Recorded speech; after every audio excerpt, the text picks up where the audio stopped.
And the thing about these museums, or this museum, are all those little cameos that come to mind when you see the cars, and wow, this is, and here's the main part of the conference centre, well, the museum. And is that what you call it, a museum? I think in terms of how we market it and communicate it, we call it the Grand Prix collection as we market it as part of our conference centre, but internally we call it the museum. A Bob Davis, a Colin Watts will say, I'm just going across to the museum to get a reference for a car I'm working on, or somebody will call me up and say, can you show somebody around the museum for your father? So we affectionately call it that. And I love the lighting, Johnny. Probably not brilliant on the video, but it's great in real life, and I don't want to play around with it and start putting artificial lighting in, because you've done it so well. The uplighting and having the dark surrounds and then the cars lit, I think works really well. How it works is, when this is the third evolution of Grand Prix collection, and when we moved into this facility 10 years ago, we decided that we wanted to ease the burden, if you like, well, not burden, but ease the schedule on our marketing department, because when a client, an organisation would hire the conference centre, they would have to be toured through here by a member of our marketing department. When it's doing good business, that can be several times a week, many times a week. So we said, okay, let's make it automated, which it is. So you follow the story of Williams' history around in a series of movies, which are portrayed by these projectors you can occasionally see. But how we heard the groups, and you can be talking 50 to 100 people from one era to another, is when you arrive in the collection, the original cars, the green and whites around which the first movie is set, will be illuminated, but the rest will be in darkness. And as the first movie concludes and the second one's about to start, the lights will dim in the first section and illuminate in this section, so people naturally follow the light around, and then they get told the story of the cars via those 5 movies. So we actually use the light to guide people through the collection. So if this was an automated tour, this would mostly be dark. You would just see rough shapes and silhouettes in the distance. Even more impressive, yeah. Yes. Very good, very good. I hope so. Well, let's go and have a look at these Williams FW10, FW11, FW09, the Honda era. Turbos. Well, this is an era very close to my heart, because your dad very kindly asked me to join the company in end of '84, actually. End of '84. Yeah, and just when Nigel was joining. Yeah, I've done a lot of hard work with your dad. Well, that year I don't know how many proposals I did to your dad to try to get him to hire Nigel. And when he first, I think he drove that car at Donington for the first time from memory, and he did, yeah. He got into the car and he couldn't believe how bad the throttle lag was relative to the Lotus Renault. It was like a light switch, the power delivery of the FW09, and our first experience with a Honda.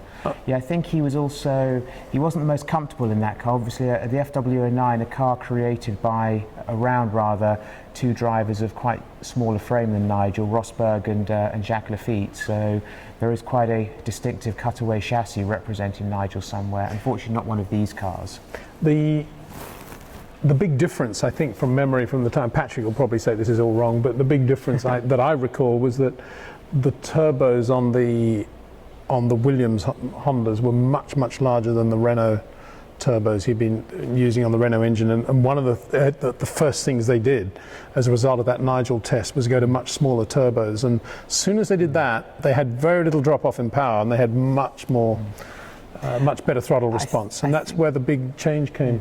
I think, just ducking away from the immediate subject matter, you've touched upon an area of Nigel Mansell that's not often talked about, which was just how technically involved and precise he was with his racing cars, and that's a very similar story, the one you've just told, to when he arrived for the commencement of his second stint at Williams, when he tested the 1990 FW13B as in preparation for his first year back with us in 1991, and he couldn't believe how stiffly sprung the car was, and he just said, go into the truck and find the softest springs you've got, which probably had cobwebs on them by that stage of 1990, given the setup philosophy that we ran through that year. And he took 4 seconds off the FW13B's best time ever around Paul Ricard at the end of season test. And I think Patrick has stated somewhere that he sat there highly bemused on his flight home from Ricard, thinking, we wasted the whole of that year by going completely the wrong direction with setup, and it just took Nigel's touch to sort of bring us back in line. So FW13B, twice a winner in 1990, was probably a far better car than it actually ran during the course of that season. So Well, we'll have a look at that in a minute, I guess. But yeah, we will. Johnny, this is I've forgotten how to tell the difference between a 10A and a 10B. The 10B first raced, I think, at Brands, right? It did. So the 10B has a 100% strike record. It was the car we used for the final 3 Grand Prix of 1985, and it won all 3 of those in Brands, Kyalami, and the first Grand Prix around the streets of Adelaide. This is actually the original specification car. You would look for a car that is essentially better packaged at the rear. The suspension is much neater, much lower, and therefore that brings around a much sort of lower drop, a much more tighter sort of finish to the engine cover. Enrique Scalabroni did most of the design work on the 10B. Yeah, he joined the company that year. We were all bemused, to use your word, by the diesel-engine taxis that used to pull up outside the factory every morning, and Enrique would enlight this wonderful Argentine Father Christmas-like figure. And of course, it's because he's never driven a road car in his life. Never had a driving license. He's still never driven a road car. No. Well, he doesn't trust himself behind the wheel because he's so brilliant. His brain is so. I know, but he is the creator of some of the 80s and 90s finest racing cars. Yeah, absolutely. And then a successful team owner in F3000 and GP2 in later years. And I even drove him away from your house in West Ilsley in a Renault 5 once in the freezing cold, and he gave me a lecture on how to basically get it going much better using the choke on those very cold starts. So something I have forgotten, because the cars I'm lucky enough to buy these days don't have manual chokes anymore, but this little Renault 5 did. So, quite a guy. And being obviously quite close to Nigel for so many years, that first win at Brands Hatch was, it was an indescribable moment, really. So I shouldn't really describe any more of it. It was just like, wow, it's finally happened, and that it happened in a car as beautiful as the FW10B. It was a very special race, Brands Hatch. It was the intensity at the front, and you talk about having 6 world champions on today's grid, but if you look at you had Prost on his way to sealing his first World Drivers' World Championship. You had, of course, you didn't have Niki Lauda there for that one weekend. John Watson deputised for him, but of course you had future world champions Nigel Mansell and Ayrton Senna disputing the win, and a rather irate former world champion, Keke Rosberg, rather manipulating the win in favour of one of those guys over the other, which I think was still one of the with all due respect to Ayrton Senna, a driver that we're all greatly fond of around here, and it was a fantastic sort of switch move that our 2 drivers pulled on him early in the race that saw Mansell sail off into the distance. Sheridan Thin was working with me in the commercial department, very sadly missed as well, dear Sheridan, and together Sheridan and I basically did this colour scheme. And it was quite difficult, because if you look at the 09, you can see how many names were on the car, and they'd basically been put anywhere, kind of. On the old green and white livery, which had been created around with the Keke Rosberg, Guy Edwards yellow ICI around the cockpit, which was always going to be there, but it extended more, it was a bigger deal.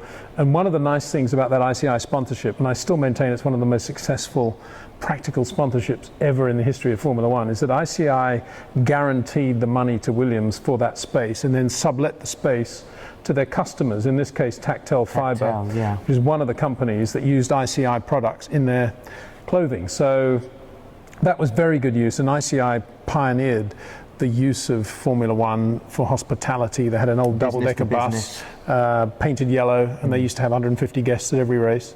And then the Paddock Club came along, and suddenly the double-decker bus couldn't get into Grand Prix anymore.